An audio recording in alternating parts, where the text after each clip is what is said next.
Magandang araw sa inyong lahat at welcome sa aking channel.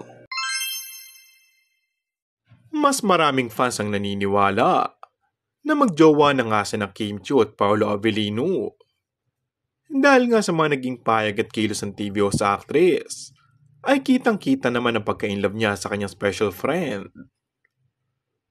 Kahit ano nga kasing pagkatago ng leading lady ni Paolo na magkarelasyon na sila, ay tila walang naniniwala sa kanya dahil halata naman nagmamahalan sila ni Paolo.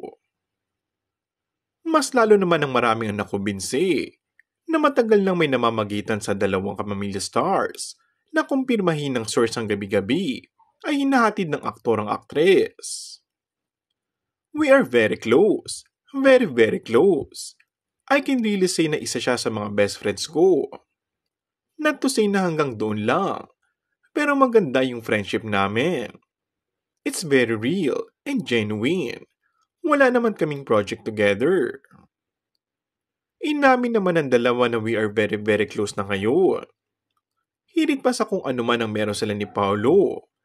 Siguro nandun yung syempre may anak na siya. Syempre ako ayaw ko din na mag-commit sa isang tao na kasi dapat tuloy-tuloy na yun. Hindi pa naman daw na pag-uusapan exactly kung ano yung meron sila. Pero you're right, ay masaya sila. Kung bago ka lang sa aking channel ay mag-subscribe at pindutin na rin ang notification bell. Maraming salamat!